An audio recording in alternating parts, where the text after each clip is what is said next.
నమస్తే ఫ్రెండ్స్, నేను మీ Errabelli Rajinikanth, political analyst. అక్కా టు అమ్మ పొలిటికల్ సిరీస్ కి స్వాగతం, సుస్వాగతం. నేను ఈ అక్కా టు అమ్మ పొలిటికల్ అనాలిసిస్ సిరీస్ లో ఇప్పటికే 4 ఎపిసోడ్స్ పబ్లిష్ చేశాను. ఇప్పుడు 5th ఎపిసోడ్ మీ ముందుకు వస్తున్నాను. ఈ 5th ఎపిసోడ్ లో నేను డిస్కస్ చేయబోయేది ఏంటనంటే సామాజిక న్యాయం. ఈ మధ్యలోనే ఒక కోయిల ముందే కూసినట్టు వచ్చి పార్టీ పెట్టి అడావుడి చేస్తున్న వాళ్ళం మనం చూస్తున్నాం. అదే అండి మన అక్కగారు అయినటువంటి కల్వకుంట్ల కవిత గారు. కల్వకుంట్ల కవిత గారిపై మీకు నాకు ఎంతో రెస్పెక్ట్, ఎంతో గౌరవం. కానీ ఈ మధ్యలో పార్టీ ప్రారంభించినప్పుడు తాను తన యొక్క ఎజెండా సామాజిక న్యాయం అని చెప్పడం జరిగింది. కానీ అసలు సామాజిక న్యాయము తను పార్టీ ఆవిర్భావ దినోత్సవం రోజు తను ఇంప్లిమెంట్ చేసిందా అనేది నా ప్రశ్న. ఎందుకంటే పార్టీ ఆవిర్భావ దినోత్సవం రోజు నాకు ఎక్కడ కూడా సామాజిక న్యాయం కనబడలేదు, సమన్యాయం కనపడలేదు. నాకు ఎంతసేపు ఒక హిడెన్ ఎజెండా, తను సీఎం కావాలనే హిడెన్ ఎజెండా తప్ప నాకు ఎక్కడ కూడా సామాజిక కోణం కనపడలేదు. ఎందుకంటే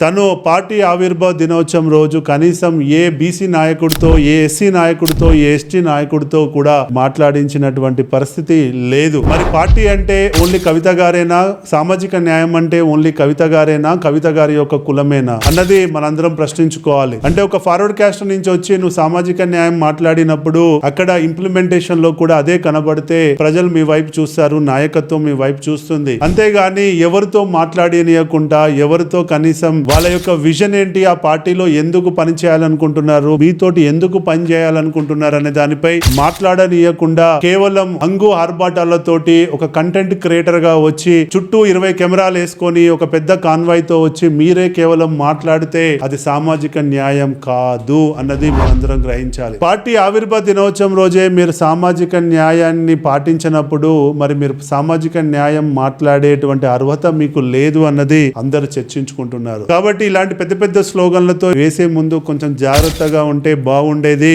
ఇలాంటి తొందరపాటి చర్యలతో వెళ్తే మీ పార్టీకి మనుగడ ఉండదు, ప్రజలు మిమ్మల్ని యాక్సెప్ట్ చేయరు అన్నది వాస్తవం. మీ చుట్టూ తిరిగే నాయకులు కూడా ఆలోచించుకోవాలి. ఈ రోజే ఇలా ఉంటే రేపు ఇంకో 1 year 2 years అయిపోయిన తర్వాత వాళ్ళ పరిస్థితి ఏందన్నది ఆలోచించుకుంటేనే నాకు బాధాకరంగా ఉంది. కాబట్టి దయచేసి ఇప్పటికైనా మీరు ఆత్మవిమర్శ చేసుకొని మీ పార్టీ ముందుకెళ్లాలని చెప్పి నేను మనస్ఫూర్తిగా కోరుకుంటున్నాను. జై హింద్.